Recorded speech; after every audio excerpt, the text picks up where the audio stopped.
Olá, no programa de hoje, o que vai mobilizar o Executivo e o Legislativo em Minas nos próximos meses. O governo Zema trata a consolidação da adesão do Estado ao Propag e a privatização de estatais como prioridades em 2025. Recentemente, sofreu baixas em sua base e mudou pela quinta vez o comando da secretaria responsável pela interlocução com o Parlamento. Na Assembleia, blocos e comissões foram reconfigurados. E em articulações de bastidores, diferentes partidos já se movimentam rumo a 2026. Está conosco o cientista político e professor da UFMG, Paulo Diniz. Bem-vindo de volta ao programa, Paulo. É sempre um prazer receber. É sempre um prazer estar aqui também. Paulo, Minas é um dos poucos estados no Brasil onde o comando da Assembleia não é alinhado à base do governador. Isso desde a legislatura passada, ainda que haja diferenças entre o clima geral na casa de hoje, em comparação com o primeiro mandato de Zema. Como que essa condição tem impactado a cena política estadual nos últimos anos? Olha, é realmente, como você pontuou, um cenário muito tortuoso, um desenvolvimento aí que veio muito tortuoso. Pior no primeiro mandato de Zema, e a partir do segundo mandato houve uma presença aí de figuras mais afeitas ao legislativo, a construção de um diálogo melhor, mas mesmo assim nunca se consolidou uma base clássica, uma base alinhada com o governo. Foi sempre uma relação que, dependendo do assunto, ela fragmentava. Como você pontuou, nós estamos nos encaminhando para a eleição do ano que vem, as articulações costumam agora, e uma base que já era frágil, ela se desmonta com muita facilidade. E é o que nós estamos vendo agora.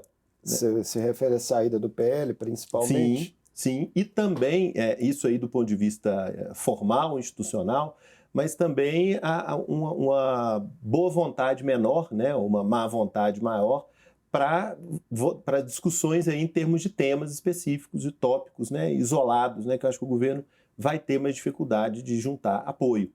Houve sempre um bloco neutro, que apoiava ou não, a depender do assunto. Eu acho que agora essa neutralidade aí que se constituía em torno de um assunto ou outro vai ficar mais difícil do que sempre foi. Talvez seja um cenário até pior do que no primeiro mandato. Foi muito importante para Minas Gerais, no final do ano, a aprovação do Propag em Brasília. E naquele momento ali houve uma mudança de posição ao longo dos meses de negociação do governador Romeu Zema, que inicialmente reagiu com certo descrédito à proposta, depois, mais para a reta final, já se tornou um entusiasta dela. Você entende que naquele processo ali, um protagonismo de negociação que deveria caber ao governador acabou ficando com a direção da Assembleia, com o presidente Tadeu, enfim, com o parlamento local aqui? Sim, foi é aquela máxima da política, que não existe espaço vazio na política. Se você deixa um tema solto aí, alguém vai ocupar esse tema, vai levantar essa bandeira. E o governador Zema, durante o primeiro mandato todo, ele tocava no assunto do endividamento, mas ele não trazia uma proposta que fosse viável para todos, ou seja, ele deixou o espaço vazio. Esse espaço foi ocupado, como você colocou, em parte pela Assembleia, em parte pelo governo federal, pela própria o Ministério da Fazenda, o ministro Haddad, houve um certo envolvimento, e pela presidência do Senado, na época com o senador Rodrigo Pacheco. Todos esses ocuparam esse espaço, construíram essa proposta, criaram um fato político que o governador acabou aderindo. Ele foi o último a aderir a esse processo. Falou durante muito tempo que o RRF era a única solução, quando boa parte da classe política e sindicatos, enfim, faziam declarações contrárias. Pois é, o governador ele tinha uma posição muito, não só restrita, como você colocou, intransigente, como pouco criativa. Ele estava assumindo a dívida como se fosse uma dívida de uma pessoa civil, minha ou sua. Existia um alinhamento político com Bolsonaro também, que poderia, de repente, que ele ter sido utilizado. Não aproveitou essa conjuntura favorável. Uma dívida do Estado ela é uma dívida política. A gente não pode olhar só para os valores. Ela foi construída com um acordo político lá na época do Fernando Henrique do Azeredo. É sempre uma discussão política que vai para termos financeiros. Então, é uma discussão que deveria ter acontecido em termos políticos inclusive com acertos que a União deve ao Estado, isso nunca foi colocado em pauta. Enfim, o governador perdeu um tempo muito grande para exercer o protagonismo e a criatividade, né, e esse espaço foi ocupado por outras pessoas. Isso sinaliza para todo mundo, no período de eleição que nós vamos chegando, né, quem vai ditar o ritmo das coisas e quem vai acompanhar, né? E o governador acabou ficando no time dos que acompanham. Agora, né, mais recentemente, nas últimas semanas, o governador Romeu Zema vem tentando articular aí, junto a deputados federais e a chefes de outros executivos estaduais, a possível derrubada de vetos do presidente Lula ao Propag.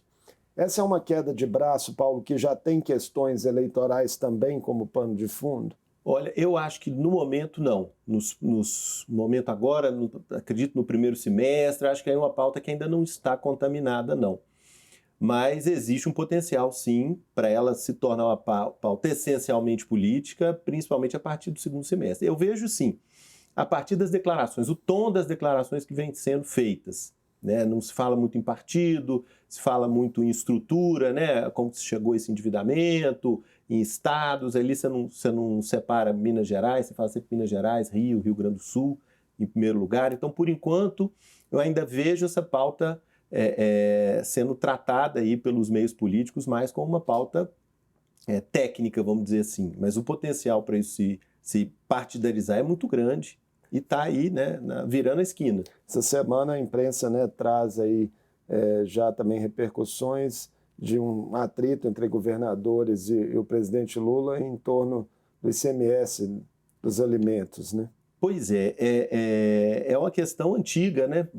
O que varia é o que provoca essa discussão, mas essa discussão do ICMS ela é muito antiga, desde a Lei Candir, lá nos anos 90, o governo federal toma decisões e quer que os estados acompanhem, né? Sendo que os estados têm no ICMS ali sua grande fonte de arrecadação, dentro de um federalismo muito desequilibrado que é o brasileiro. O recurso vai, sua maioria, para o governo federal. Os estados têm pouco de onde tirar.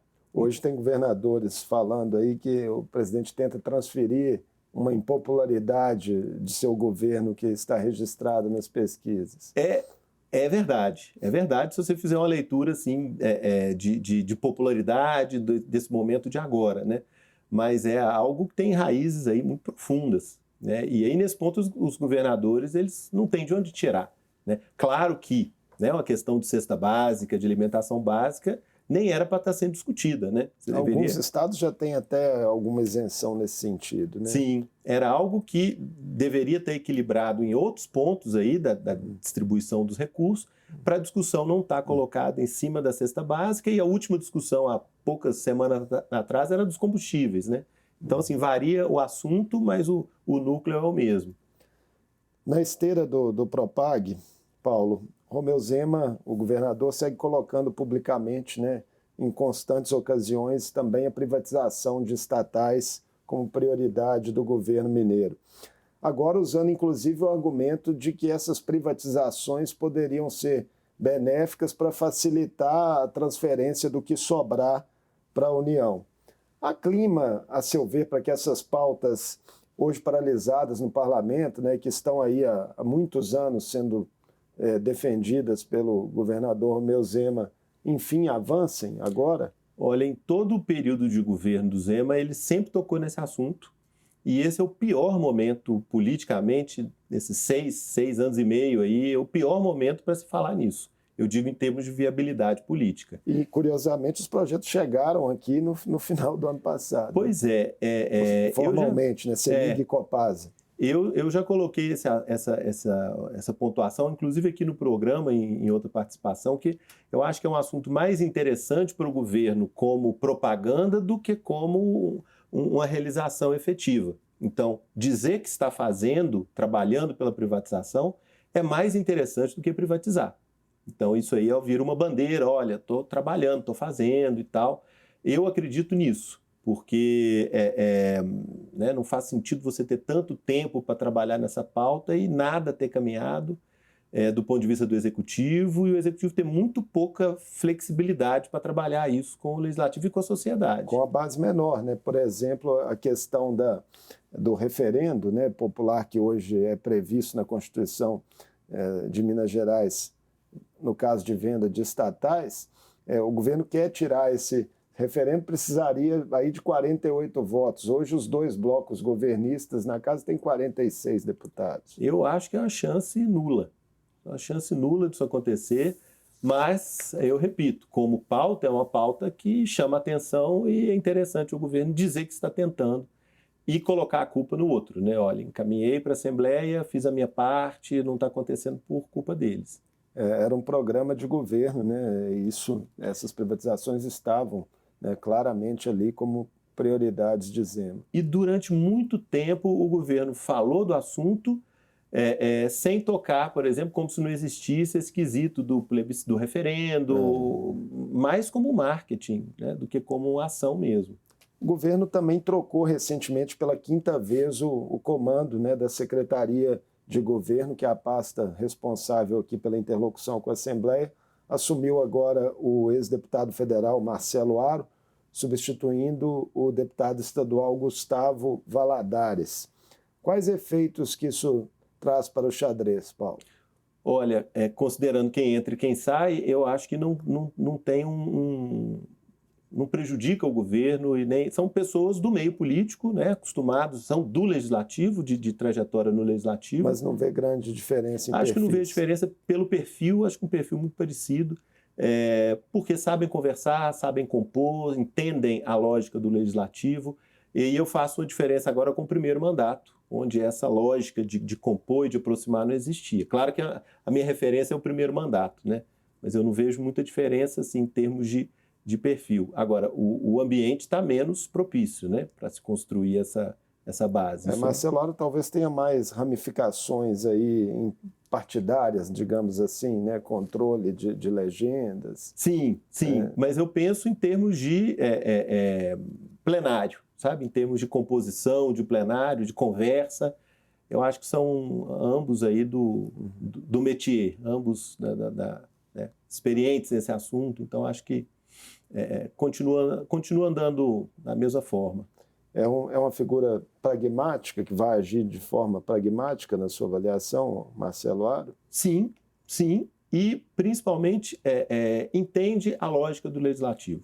Entende? Eu vejo isso muito claramente, executivo e legislativo são dois universos aí muito diferentes, às vezes eles estão conversando entre si, mas um não entende o outro, né? Então, é preciso que o executivo tenha alguém que saiba traduzir a lógica do legislativo. Por mais bizarro que pareça, esse desentendimento é muito comum, é muito frequente. Ainda tem outros atritos aí no radar. Um deles, o governo Zema enfrenta, nos últimos anos, desgastes com as forças de segurança pública, que cobram, né, em especial, uma recomposição que foi acertada lá atrás, em 2019, sem ainda ter sido cumprida. Outro foco de tensão é a contribuição, né, dos militares. O governo defendia ali um aumento dessa contribuição, né, previdenciária, o desconto aí de 8% em vigor no Estado desde 1990, o governo querendo passar essa alíquota para 10,5%. Isso foi parar no Supremo, a partir de uma provocação do próprio governo de Minas. Essa judicialização, Paulo, pode amplificar tensões nessa relação? Eu acho que essa judicialização é péssima para todos, tanto para o legislativo quanto para o executivo. É uma tentativa de ganhar uma discussão, né, sem compor, sem conversar, e cria uma ilusão de que você pode decidir tudo sozinho, né? Tanto, aí eu falo institucionalmente, né, que você não precisa compor, não precisa aproximar do legislativo, porque você vai conseguir uma liminar que passa por cima, né? Isso não existe. Os assuntos eles têm que ser construídos aí conjuntamente. É mais ou menos a mesma estratégia que Zema utilizou no RRF, né? Quando o Supremo acabou, né, autorizando a adesão sem aval da Assembleia.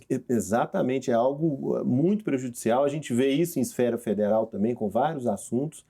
E isso está ficando cada vez mais recorrente na política brasileira.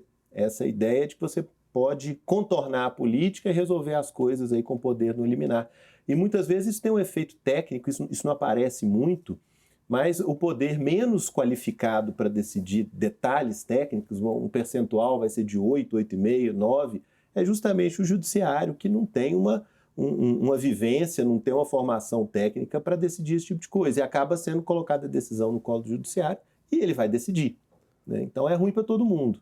Outro assunto, até com potencial de judicialização aí, né? Antes do Carnaval, um projeto do governo Zema de concessão de rodovias com cobrança de pedágios na região metropolitana de Belo Horizonte, especialmente ali no vetor norte, gerou muitas reações contrárias de setores da sociedade, de autoridades municipais e dos próprios parlamentares, inclusive uma PEC, né, uma proposta de emenda constitucional para proibir essa cobrança, foi apresentada aqui com apoio da oposição, do PL e até de deputados da própria base de Romeu Zema.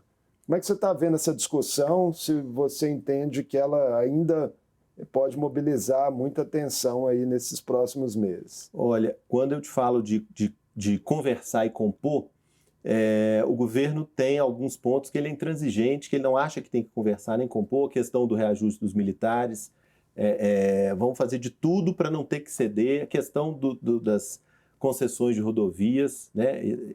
Pouco tempo atrás teve também uma questão no Alto Paranaíba, Triângulo, uma rodovia ali com uma concessão muito, muito polêmica que veio, né, causou barulho aqui na Assembleia. E o governo tem esse núcleo duro de algumas ideias que ele não cede 1 milímetro, né?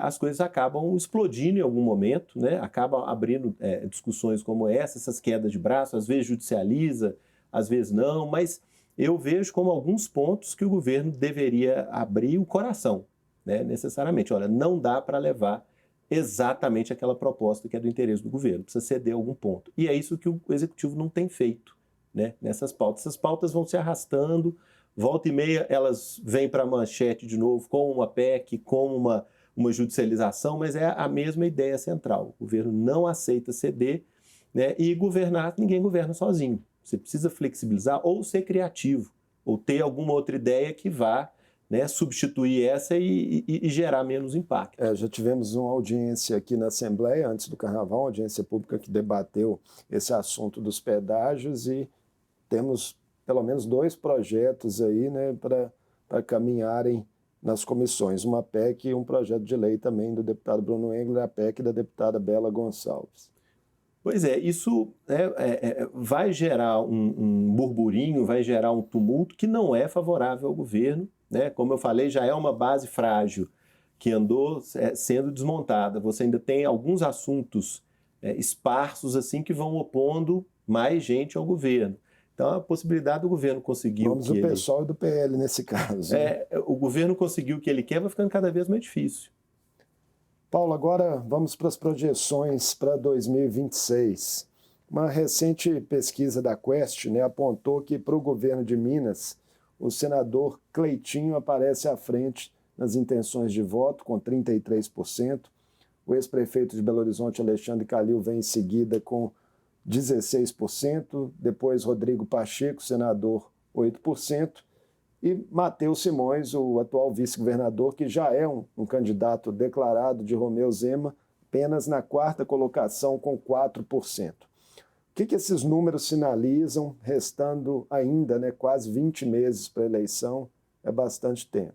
Olha, eu acho interessante, pessoalmente, para quem acompanha a política e boa parte do nosso público também, né, vai ser uma eleição interessante de ver, porque os pré-candidatos estão saindo, estão se expondo, né?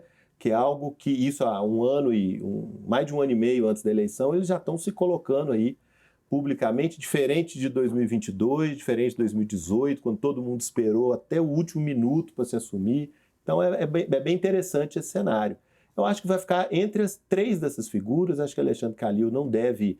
Está sem partido nesse momento, né? Pois houve ali na eleição um movimento de aproximação a republicanos, mas parece que ele não se filiou efetivamente ao partido. E o mais importante, ele em 22, ele estava na frente de uma coalizão ali, ele estava compondo um monte de gente, e essa coalizão andou e ele ficou parado. Ele deixou o PSD, né, se aproximou dos republicanos, mas não se filiou. Aquela conjuntura ali PSD-PT já está com o Rodrigo Pacheco, já assumidamente, né? Então, acho que o Alexandre Calil, isso é mais uma popularidade dele, né, de já ter se exposto, mas acho que ele não vai fazer, fazer frente às três outras figuras, né, o Cleitinho, o Matheus Simões e o Rodrigo Pacheco. Acho que esses três vão fazer a disputa aí para quem gosta de acompanhar. Pacheco, para muita gente no meio político, ainda é uma incógnita, a real disposição dele de se candidatar ao governo. Você tem um palpite? Olha, ele tem esse jeito blasé, né? Ele está sempre desdenhando, isso eu não falo nem com crítica, isso é uma constatação, né? Toda vez que ele é colocado, ele desdenhou da presidência do Senado e ganhou, desdenhou da campanha ao Senado e ganhou, então ele sempre desdenha e vai lá e ganha. Então eu digo que eu não faço mais previsão muito específica sobre ele, porque é sempre um camaleão, assim, é sempre alguma surpresa que vem. A esquerda mineira é, em alguma medida, refém desse destino do senador nesse momento? Olha, refém é uma palavra forte, mas eu acho que a ideia é essa mesma, né? Ela não tem uma liderança forte para lançar o executivo estadual, mas, ao mesmo tempo, ela prefeitas reeleitas, né? Marília em Contagem, Margarida em Juiz de Fora, mas... Pois é, elas já foram provocadas algumas vezes, mas foram intransigentes aí em relação a largar metade do mandato e partir para uma aventura estadual. Eu mesmo acompanhava as duas muito de perto, mas as declarações são bem taxativas nesse sentido. Ao mesmo tempo, o PT estadual ele é muito forte como vice. Então, acho que é um dos vices dos sonhos aí, não só o partido, mas a estrutura e a presença do governo federal e Lula, todo esse conjunto, vice atrativo, né? Vice dos sonhos aí. E Pacheco, como senador, ele se colocou muito junto aos municípios, né? Articulou muito recurso. Outro nome é o do ministro Alexandre Silveira, né? Que também é lembrado, também do PSD. Ele está se colocando muito mais para o Senado, né? Inclusive um apoiador de Rodrigo Pacheco de primeira hora.